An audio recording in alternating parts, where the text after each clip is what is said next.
Okay, we'll probably have a few more folks join us, but we'll get started. Hello, and welcome to the 2022 Rocky Mountains Cooperative Ecosystem Studies Unit, or CESU, online seminar series. My name is Lisa Gerloff, and I'm the executive coordinator for our CESU.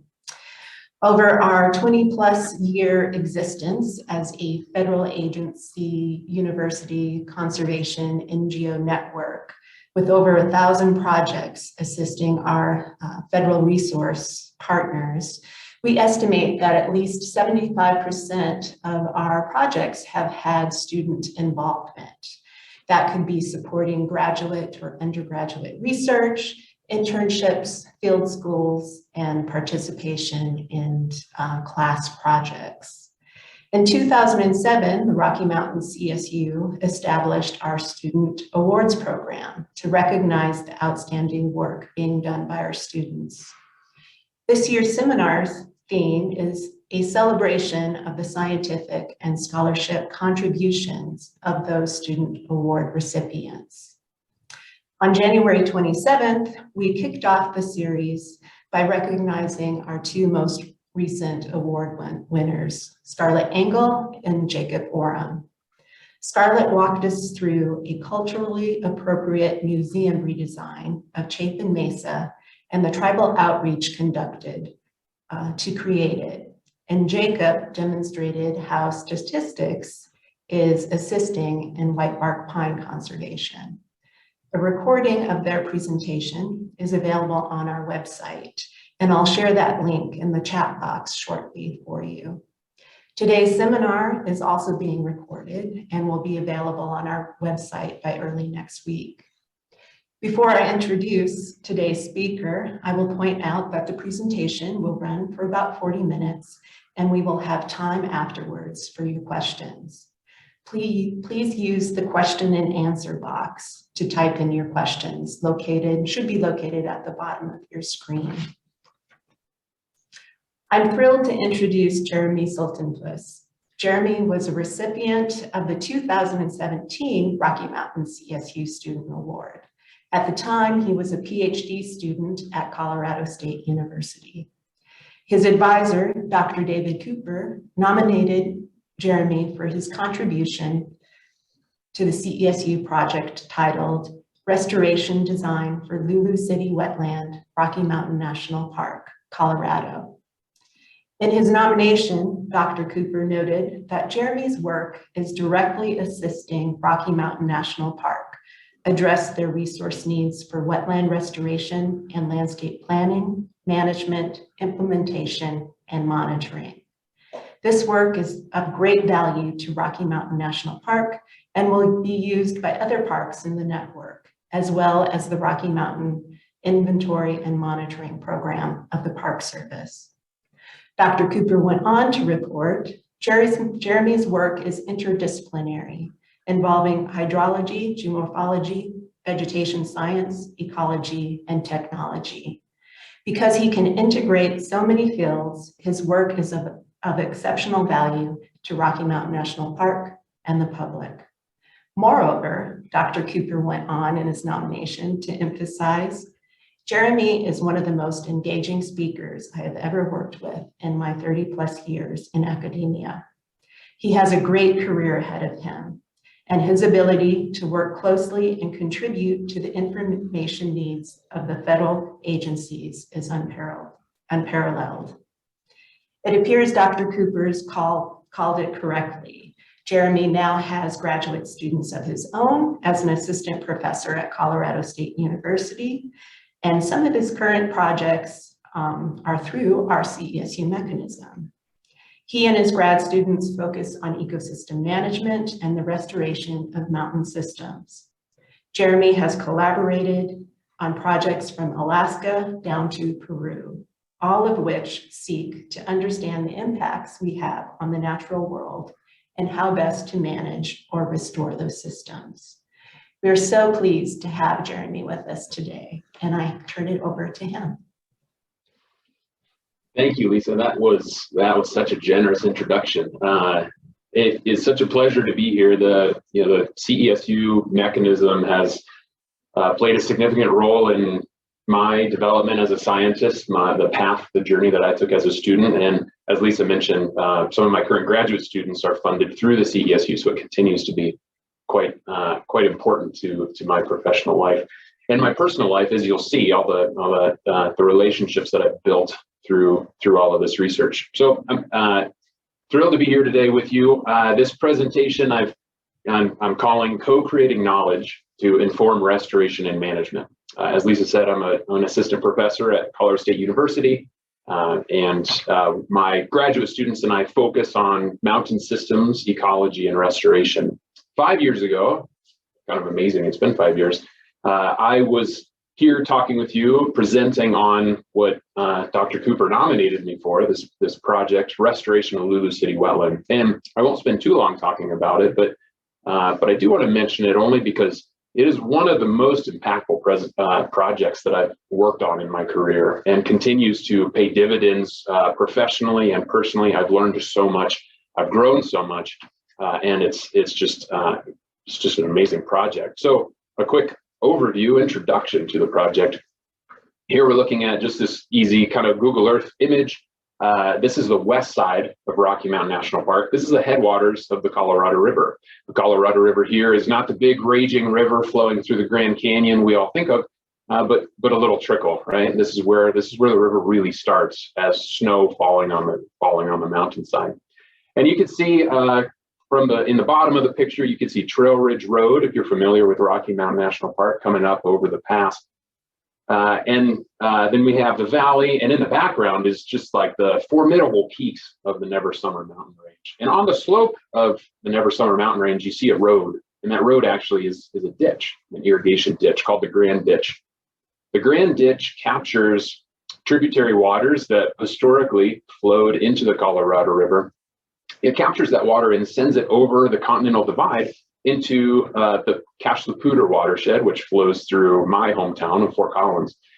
And in 2003, this ditch, a hillside associated below that ditch, breached. And this sent, as you can imagine, a gajillion, plus or minus a little bit, tons of sediment and rock and water down into the valley below. It blasted into Lulu Creek, which historically was a small little mountain stream, blasted it down into the Colorado River itself, filled in the Colorado River, and then filled in the wetland that's in the background, which is called Lulu City Wetland, named after an old mining town, Lulu City. And I was part of a large team, interdisciplinary team, tasked with helping the National Park Service decide what to do about this system, how to put the system back together. And as a wetland ecologist and with my advisor and mentor, Dr. Cooper, we were really focused on what the project called Zone 4, which is the wetland.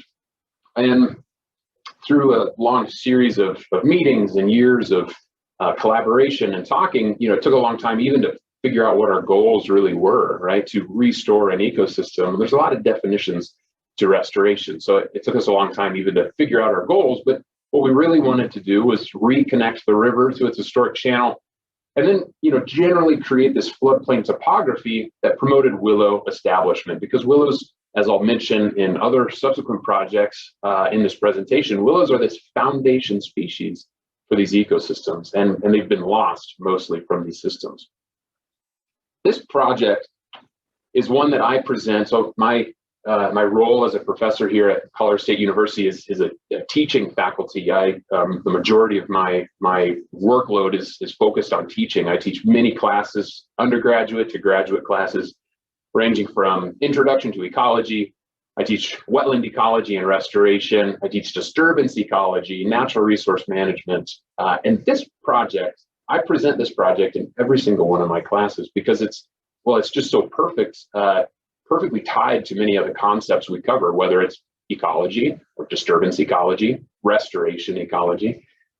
But my favorite class to talk about this is integrated ecosystem management, where the students and I work together to figure out how we can approach a project and how we can go through a project from start to finish and really figure out what's the best path for us to pursue, what our uncertainties are, and how we can kind of work together to solve kind of the management challenges of today. And this project, of course, is kind of this perfect example of the strategic planning process, incorporating adaptive management into restoration. First we start with inventorying what is out there. Where are we in this system? What's the impact from some maybe disturbance event that's occurred? And then we go through strategic thinking with lots and lots of meetings and lots of interactions and communications with our stakeholders and our collaborators and anybody that can help inform and guide where we should go. And then we figure out how we implement it and how we might evaluate it. But this project, for me, I really spent a lot of time, years, with Dr. Cooper and this interdisciplinary team inventorying the impacts of the Grand Ditch breach in terms of the hydrologic impacts, in terms of the plant community responses to those impacts. But then it got, the really tricky part in these systems is the strategic thinking about where we should go, because we have these systems, we have this knowledge of maybe where it used to be, but we also know conditions are different now. So turning it back into what it used to be might not be appropriate in all settings. And so we had to figure out, well, what would a suitable reference site even look like for this scenario?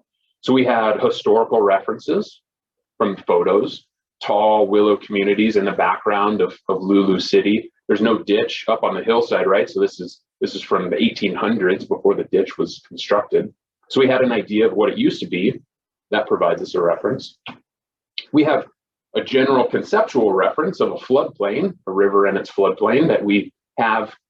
Maybe it's not quantitative, but a qualitative conceptual reference. And then we actually went out to find modern day references, both within Rocky Mountain National Park and elsewhere. And we used all of these to think about where we should go with this project, what really should be done.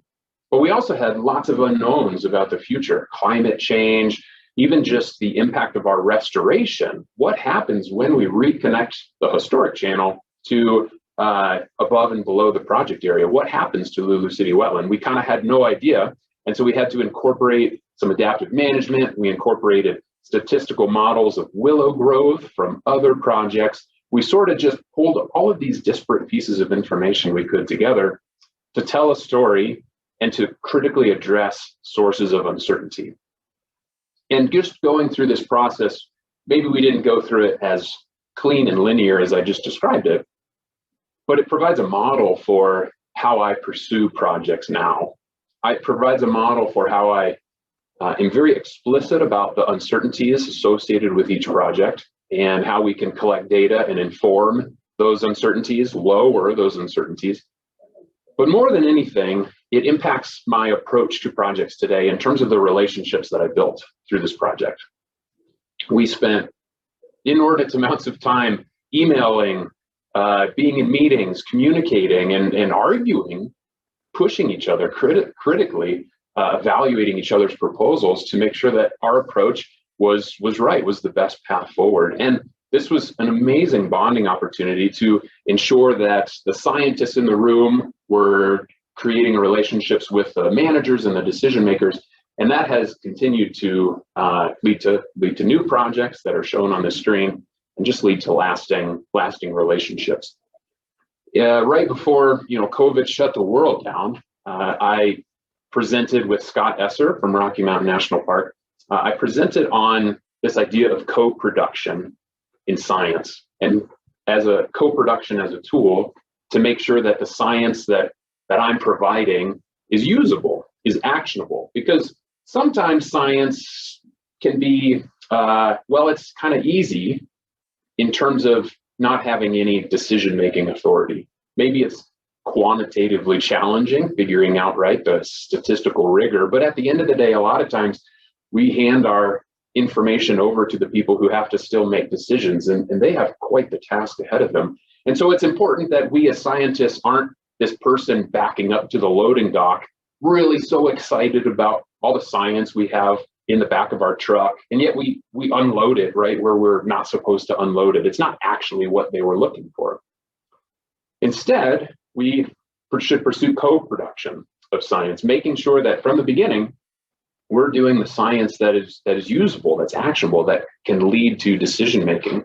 And Scott and I crafted this presentation around this paper that came out. This is a how-to guide for co-production of actionable science. And I'd encourage anybody who is a scientist or a manager or works in natural resources or other fields, I guess, too, to read this paper and think about these the importance of these relationships. And Scott and I focused on some guiding principles that were communicated in this paper. And the two that really resonated with me, as I've mentioned so far, are building the relationship. You can't really co-produce anything if you don't have that relationship as the foundation of the project. You have to develop a lot of trust. You have to know people's strengths and weaknesses, how those overlap, in order to pursue and move forward. And then giving priority to process over products. As a scientist, sometimes this can be quite challenging. I'm thinking about maybe some papers that I have to write, or I'm thinking about the report that I owe the National Park Service. I'm sure there are some outstanding reports I still owe them. But through this process, or through this model, this framework of co-production, we really should be giving priority to that process. Of course, it has to end in products that are usable, but if the process isn't valued, and if the process isn't pursued by all parties, then those products, well, it's uncertain whether those products will be usable. Maybe they will be, maybe they won't be, but if you give priority to process, you can ensure that those products will be exactly what they need to be. And this is important because restoration is really quite challenging. Restoration on public lands is even more challenging. There's so many competing demands on our national public lands that restoration is just one of many tasks and needs that folks like the National Park Service, Bureau of Land Management, anybody that works in public lands, they're balancing all of these competing demands.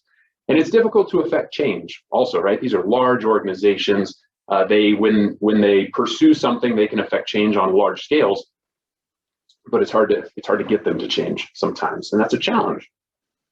Additionally, Lisa, Bethany, and I, before this talk, we were just talking about how our public lands really are being loved to death in a lot of ways. We see National Park Service units like Rocky Mountain National Park, others in Utah, California, starting to institute a reservation system because there are so many people wanting to visit them that the park just doesn't have the facilities or the infrastructure to accommodate all of those people. And the impact that vast number of people have on the natural world in those national parks is just too great to allow that many people in any given day. And additionally, COVID has really made us appreciate public lands in a new way. We were trapped in our houses. We couldn't go meet friends in restaurants. So instead we access the outdoors, and that's wonderful, and we should be promoting that. But a higher number of people went into the public lands, and a whole different suite of people went into the public lands too that maybe just don't have the background knowledge of how to operate in the natural world that other populations do.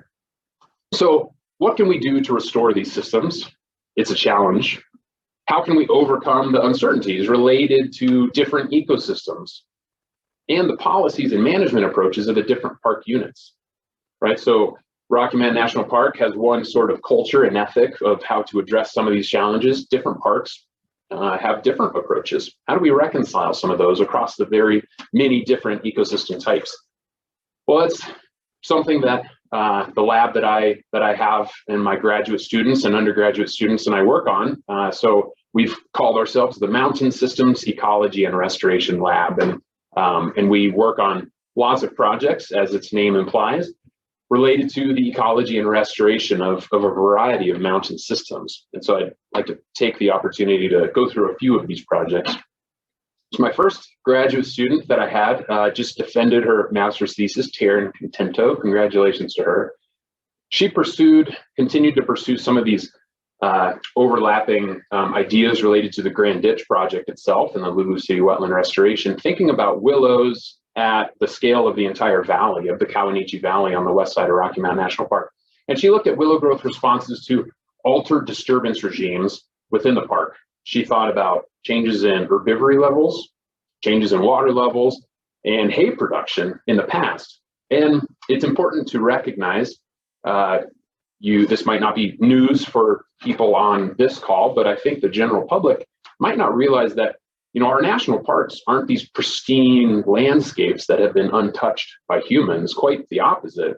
There's a long storied history of human use of these landscapes, whether it's long ago from hunter-gatherer tribes or from beaver trapping for hats and coats, whatever, to over the last 100 years, dude ranches and hay production. And even this photo, this is from Marine Park, very, very popular photo of the golf course that used to exist in Marine Park. Now, Marine Park is this wonderful example. This is a picture on the left of Marine Park, spectacularly beautiful. But something that maybe is spectacularly beautiful, it doesn't necessarily mean it's all that healthy, because a riparian system in the Rocky Mountains should be just wall to wall full of willows. As we see in some parts of Rocky Mountain National Park, we can see the remnants of those willow populations, typically behind fences. These fences are keeping the elk and the moose from over munching the willows. And it provides us a glimpse of what used to be and what could be again. And it provides us this reference of, and provides us the opportunity to envision this landscape that is, again, full wall-to-wall willows. It's hard to get there, but why isn't it there now? And that's what Taryn really focused on. Some of these things were known already. She looked at exclosures and browse, and here's 3 graphs showing the impacts of exclosures. So along the x-axis here, we see exclosure presence, just yes or no. Inside the exclosure is yes, outside the exclosure is no. And she looked at willow height, willow cover, and the annual growth of these willows, and she found that all 3 growth metrics were way higher inside the exclosure than outside, which makes sense. The willows outside are just being hammered. It's hard for them to grow at all. What was most interesting, though, is that she found, the impact of differing water levels on willow growth really was not present. There was no impact of differing water levels on willow growth, whether it's height, cover, or annual growth. You see the slopes of these do change, but statistically, it's not significant. And that's different than what we had kind of expected. It makes sense that willows, being a riparian species, they need water. And so under some water conditions, you would expect them to be fairly water limited. So we would then expect there to be higher growth or taller willows or more cover where there's more water availability. But across the gradient of water levels she looked at, that simply wasn't the case. Why that's not true is unknown, but it is interesting that she didn't find what we kind of expected her to find. So she concluded, water levels don't necessarily relate to willow growth as much as we expected, at least in this study. But she did find, she dove into the literature. She looked at other projects happening both in Rocky Mountain National Park and some very famous ones from Yellowstone. And it makes intuitive sense that if willows already have access to a lot of water, if the groundwater level is close to the ground surface already, increasing that water level really wouldn't do anything for that willow because it's got enough water. Whereas if you have a willow that has really low water, and then you give it more water, then it'll respond. It'll respond quite favorably.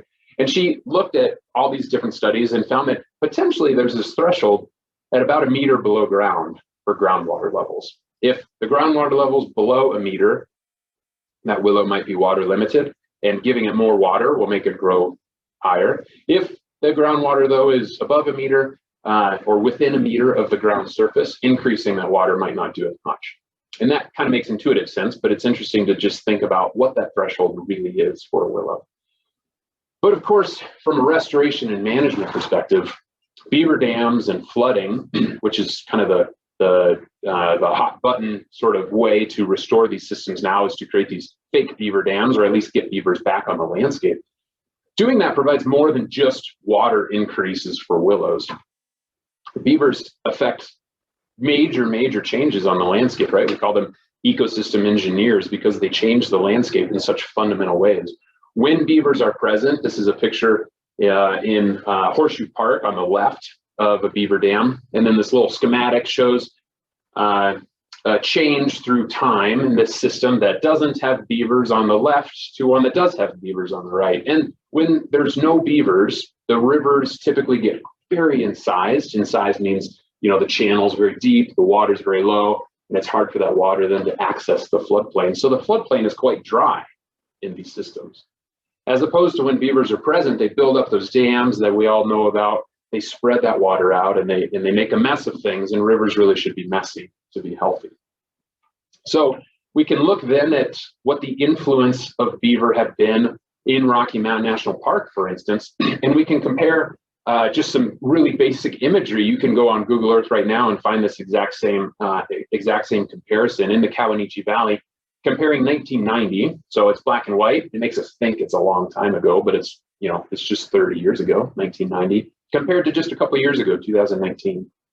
And we see a complete shift in this ecosystem, a shift from what appears to be this beaver-dominated landscape, loads and loads of ponds, which were created by beavers, and then all of these little splotches everywhere that turns out to be willows. We contrast that with what we see now, what we see in 2019 in this image, and what we see if we were to go out there after the snow melts, at least currently. The only willows really present on the landscape is in that funny little square at the top of the picture. And that funny little square is a fence that's keeping the elk and the moose out. So that the willows really are only growing within these fences. And the rest of the valley is left to be quite dry. The river is incised. It's not that huge of a stream, right? But it's cut down. It doesn't access its floodplain anymore. And it's just a completely different system invaded by lots of non-native species. Recognizing this led to some research still within Rocky Mountain National Park on using simulated beaver structures to try and restore the hydrology within these systems, within these willow floodplains. So we, again, this is a big interdisciplinary project with many folks from CSU, lots of folks up in Rocky Mountain National Park to install, create and install and build and monitor the impacts of these simulated beaver structures. So our experimental design for this particular project, we identified 3 locations throughout the park. This is all on the east side of Rocky Mountain National Park. In each location, we had 2 experimental transects and 1 control. Our experimental transects occurred right above and right below a simulated beaver structure. Again, the simulated beaver structure is like a fake beaver dam that we built in an effort to increase the water table in the floodplain, to see if we could, at least, and then to see if that subsequently led to an increase in willow growth. So our transects, we had both groundwater wells and willows tagged for monitoring. So we tagged these willows so that we could repeat the exact same measurements on the exact same willows year after year. Within the groundwater wells, we installed loggers that would automatically record the water levels for us so that we could come back kind of at the end of the season and see how water levels fluctuated and how they responded to these simulated beaver structures. And then at the end of the season, we went out and we measured willow growth. Here's my oldest son, Max, out with me measuring willow growth at the end of last season. And there's lots of results to share. This is kind of just a culmination of just the willow growth, though. We didn't find much willow growth. Remember, Taryn, in her research in the Kawanichi Valley, she found pretty limited relationship. Well, she found no statistical relationship between willows and water level. Here, we're actually experimentally kind of manipulating those water levels, and we also find no real impact from these increases in water level. If we compare, so here we have 2 sites, Cow Creek and Upper Beaver Meadows, and this is comparing the growth in 2019, which was before the structures went in, to 2021. Which is after the structures went in. And we're comparing above and below our 2 experimental transects of above and below the structures to the control. And so we would expect, if our hypotheses of water limitation were true, we would expect either or both the above and below willow growth to be higher than what we see in the control. And that's just not the case. Cow Creek, there's really no difference between the control and above and below the structure. And then in Upper Beaver Meadows, there is an increase in the willow growth below the structure, but pretty marginal, maybe only 4 or 5 centimeters of increased growth. So less of a response in willow growth than we expected, but anecdotally at least, we saw a significant response in the herbaceous layer, just a jungle to climb through. As the person that relocates these willows every fall that we have to remeasure, it is quite a challenge to now go through the understory of these willows. And this is really important because the understory in our mountain systems have been significantly altered also. They're full of non-native species. They're full of some invasive species, which takes me to the next project a graduate student is working on. This is Mike Greisiger in the Kawanichi Valley. And he's looking at reed canary grass. And as the picture shows, he's looking at the influence of reed canary grass on these plastic lawn flamingos. Joking, of course, that plastic lawn flamingo is his field tech. He's actually interested in looking at the impact of reed canary grass on native plant cover. So how are current conditions in, how does native plant cover and reed canary grass overlap? Can they coexist? If they can't, it seems like they can't. I mean, they can't. Well, how do we most effectively manage that system and hopefully restore the conditions for those native species to come back in? So Mike, over the course of the past couple of years, has been looking at various control methods, typical kind of herbicide of some of these systems, but also installing willows, willow stakes, encouraging willows to kind of take back over that system and hopefully outcompete the reed canary grass over time. So this is what we've kind of been working on within Rocky Mountain National Park, and it's so rewarding, and we can affect change in our own backyard. This is the national park that I grew up as a kid coming to, so it's just such an honor for me to be able to help them with some of their management challenges. But now it's interesting for me as a scientist to think about how we can scale up this restoration. Because here's that same kind of image in Kawanichi Valley. If we're looking at the United States as a whole, here's the Kawanichi Valley in the United States. We can then, scale up to a whole world. And when we start thinking about these spatial scales at the whole globe, it quickly becomes kind of intuitive and obvious and overwhelming how much need there is to restore these ecosystems, how much impact we've had as humans, how much impact we've had on the natural world, and how big of a task it is to restore these systems. Luckily, we're not the only ones doing it. There's so many people focused on it, and I'm so thankful for that. But a paper that came out just last year on global land use change.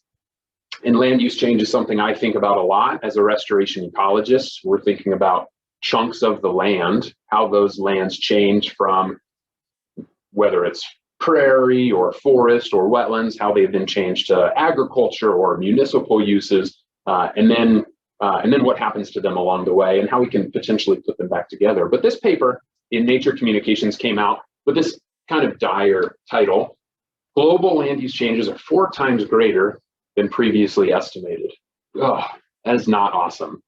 Because, our previous estimates of global land use change were already kind of large. So the fact that our global land use changes are 4 times greater than previously estimated is like, well, man, that's kind of disheartening, to say the least.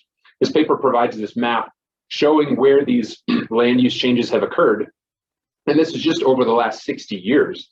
Many of these places have seen only one, what they're calling single land use change event, or many of them, particularly Europe, India, much of the United States, Australia, where you see red in this photo, are multiple change events. It's changed multiple times from one use to another.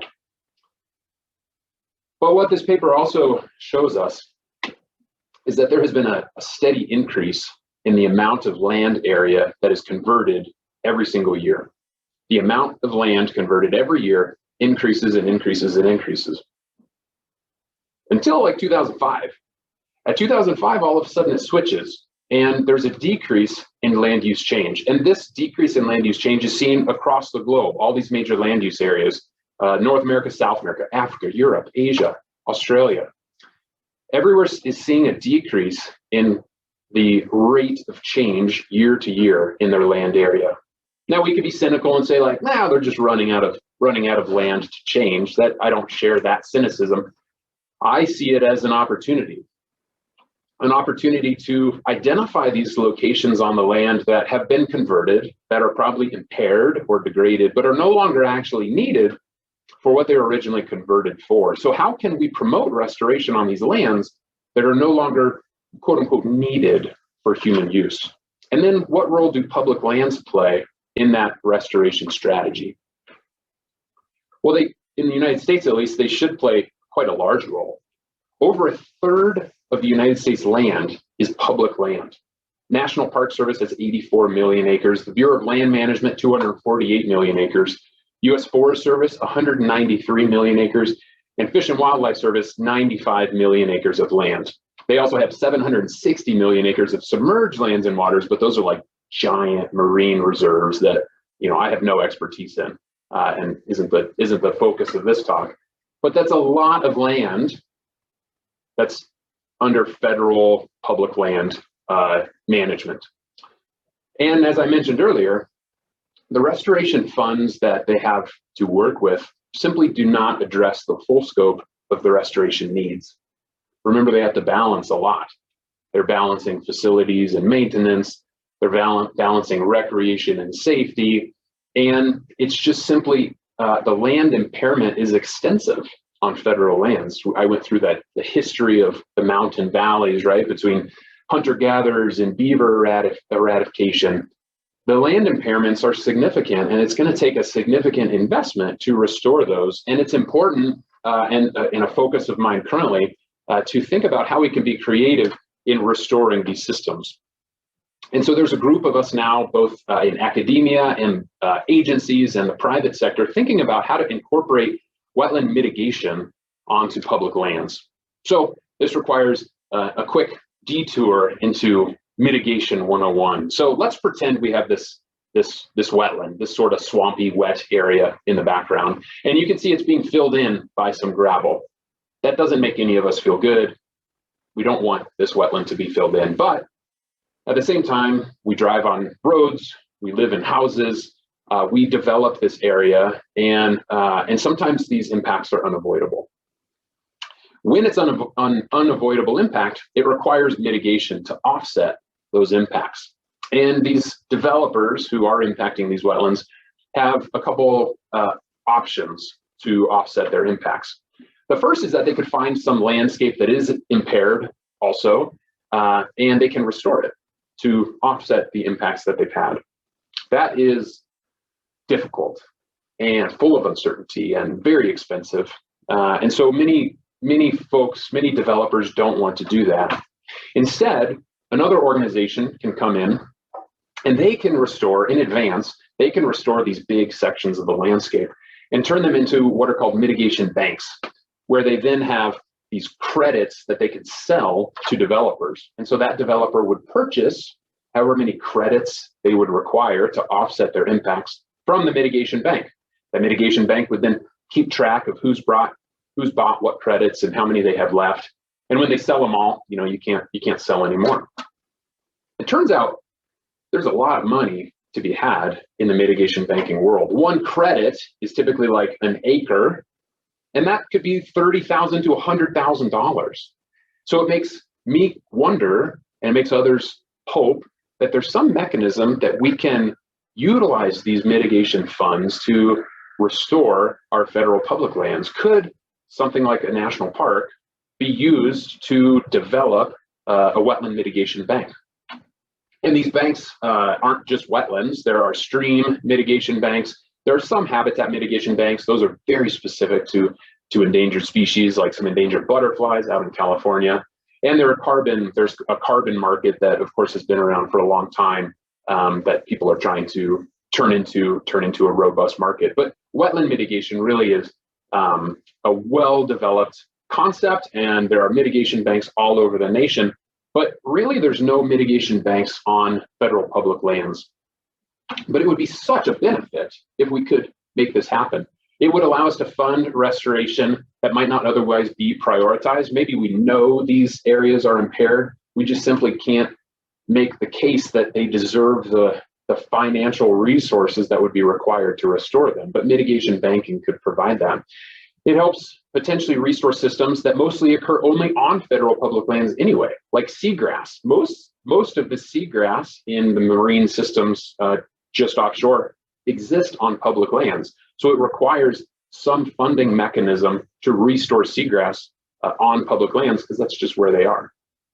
And it's also beneficial for the practice of mitigation itself, that this land is already protected. That's a requirement within wetland mitigation, that the land be protected kind of into perpetuity.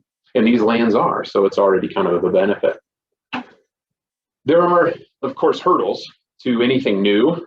You know, these agencies incorporating new policies and regulation protocols and programs, they're slow to take it up because of maybe perceptions that they're not allowed to, that there's some legal impediment to developing these mitigation banks on public lands. There's not, but that perception exists. There's institutional risk aversion. Maybe these public land agencies don't want to get involved in something that has some uncertainty associated with it. It is difficult to identify those restoration opportunities sometimes. So creating a mitigation bank requires there to be significant landscapes that are impaired that we can restore for those credits. And it's also important in the mitigation world to have those restoration opportunities be nearby where the impacts are occurring, right? So there's loads of impacts occurring here where I'm located in the Front Range. We can't restore the Kawanichi Valley, for instance, on the west side of Rocky Mountain National Park. Even though Rocky Mountain National Park is right there, if we're on the west side of Rocky Mountain National Park, that's a different watershed than where I live now. And so we can't link the impacts here to the restoration in that location because they're too far away. We're just not allowed to. And then there's questions about performance and long-term maintenance. And these are all hurdles that are being addressed by a current working group that I'm a part of, pursuing stream and wetland mitigation on public lands, and being thought about critically by a lot of people. And so that's a future direction that I'm excited about. Other future directions for the Mountain Systems Ecology and Restoration Lab here at CSU, we'll continue to pursue restoration ecology, the management and restoration of these mountain systems in a site-specific way. You know, every single site has idiosyncrasies and nuances that we have to identify to address our uncertainties and figure out how to manage and restore them. So we'll pursue those site-specific projects to co-produce this knowledge with our partners to help them arrive at their management solutions and then help implement it and monitor it. And we want to be a part of sort of that whole gradient of restoration implementation. I'm also particularly interested in policy and regulation to scale up that restoration. Restoration inherently is site-based, but if we can change some of the policies or the regulations or the perceptions and practice, you can affect change at a larger scale. So I think a lot about performance standards. My doctoral work was in hydrologic performance standards. I think about mitigation on public lands, which I just talked about. And at least in Colorado and the West, there are some interesting implications of our water law, Western water law, on wetland restoration. And that's kind of an avenue that I want to pursue. I didn't talk about that just because I don't have time, but really, really kind of interesting stuff. And that takes me to the end. And this was an interesting presentation to put together because it's not just a typical research presentation where it's like, here are our goals and objectives, here's the data, here's kind of the interpretation. This is more like the story of what I've been doing at least the last 5 years since I talked with you all last.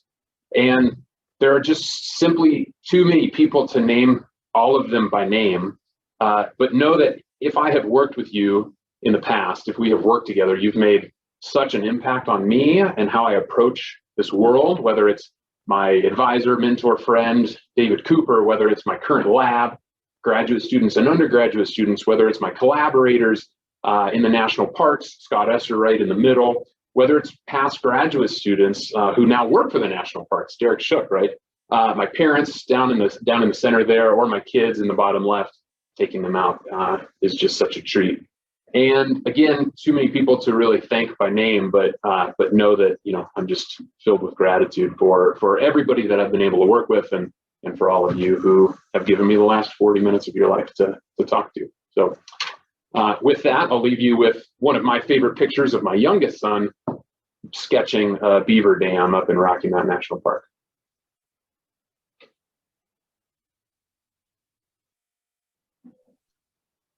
Thank you, Jeremy, for taking us on this journey today, including ways we can think out of the box to tackle mitigation. I'm intrigued by the Wetland Mitigation Bank.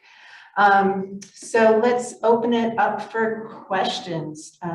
If you have questions for Jeremy, please type your question into the Q&A box. Should be located at the bottom of your screen.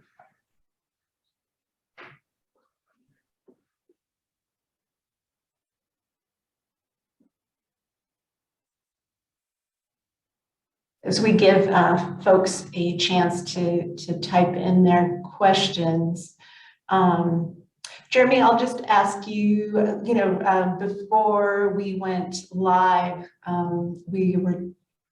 I was sharing that, it's a pleasure for me to see a student that worked on a CESU project and then see their evolution to a job in academia or working for an agency. And you mentioned that, that's one of the questions that comes up when you work with students is like, what do I do? So if we have some undergrad or graduate students that are on the presentation today or will watch the video, what advice do you have for them?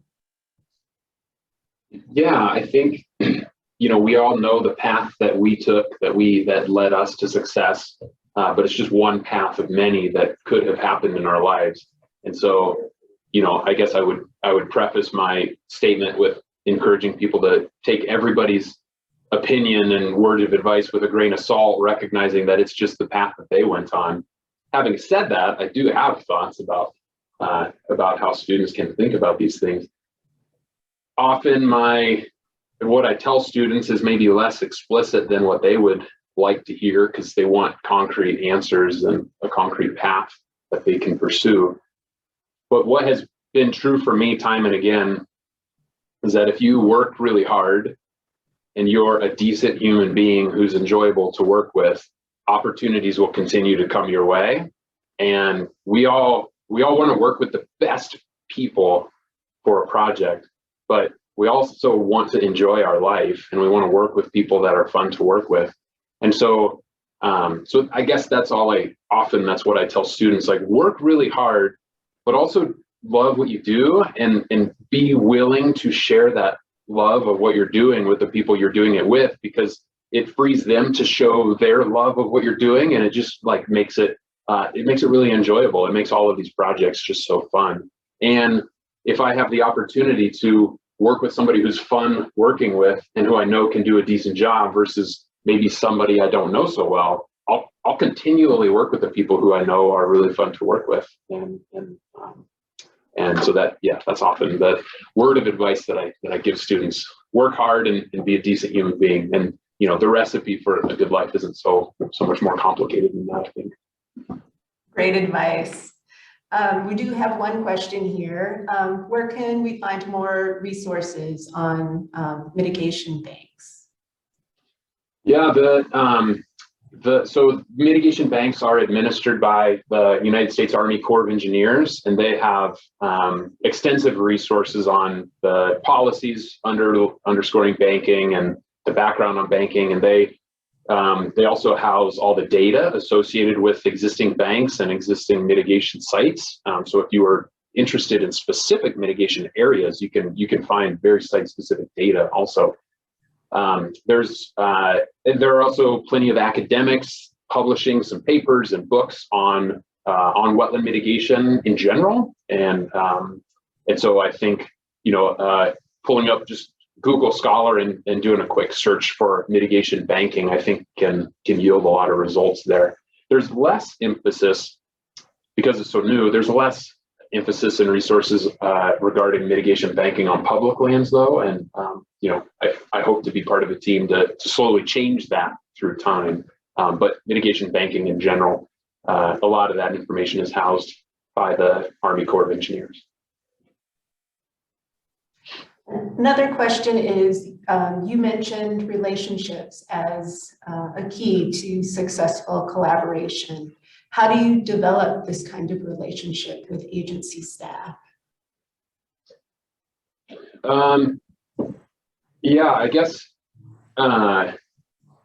you know, I think this is a little cheesy maybe, but I think it was actually Oprah that in the last some amount of time defined luck as the intersection of opportunity and preparedness.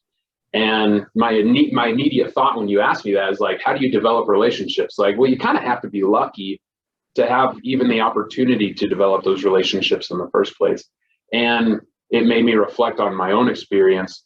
You have to have the opportunity to work with some of these folks, and then you have to be prepared to show up and know what you're doing and provide them value. Because again, these agency folks are juggling so much. There's so much that's being asked of them. You can't be another person that's asking more of them. You have to bring them value and help make their job just a tad easier. And so that, you know, maybe being prepared and knowing what value you can provide, I guess is what I would say. If you have no relationships at all, you know, maybe it's thinking critically about what is making these agency personnel's jobs really difficult in this current moment, thinking about what value you can provide them, and then coming to them with a proposal and saying, I think this is something that I can do for you. How can we work together to make this happen? And how can I make your life a little easier?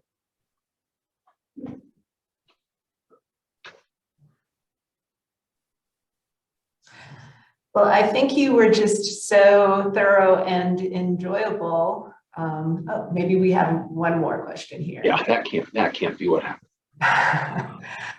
Given changing climate and land use histories mean that we never get back to the past, what are some of the aspects that you tend to prioritize for restoration?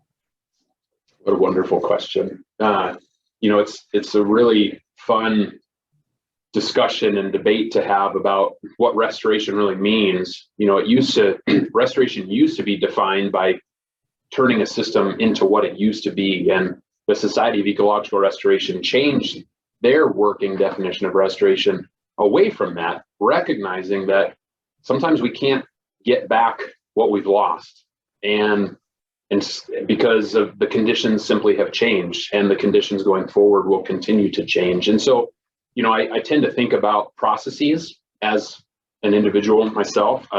I don't necessarily always think about the form of an ecosystem, but I want to know what's happening in that ecosystem. What are the processes occurring? So in a riverine context, for a river floodplain, I want that connection between the river, the water in the river, and the water in the floodplain. I want flooding to happen. I want disturbances to be occurring in some regular-ish time interval. Whatever the plants do that can respond to those processes, I think they kind of will take care of themselves often.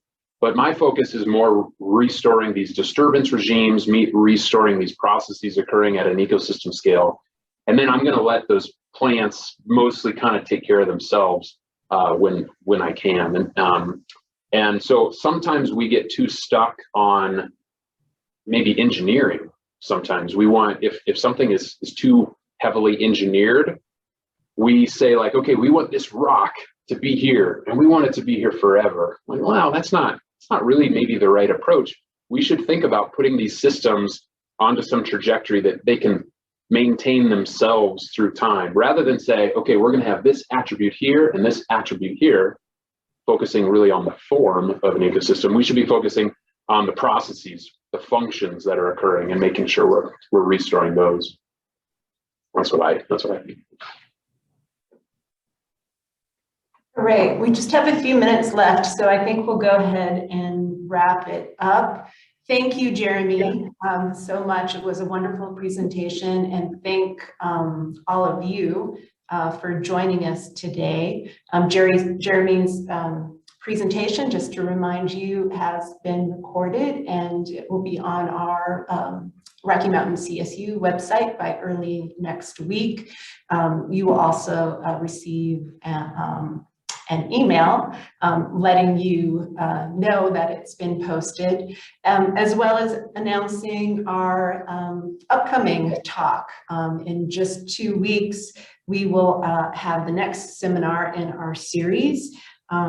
It will be a 2016 award recipient, Greg Wan, who also graduated from Colorado State University and is now a research ecologist with the USGS at the Fort Collins Science Center. Greg will be presenting the talk, Ecology and Conservation of Declining Avian Populations, Examples from Game Birds. So I hope you will join us for that presentation as well. Again, thank you for joining us. And again, thank you, Jeremy. Thanks for having me. Take care, everyone.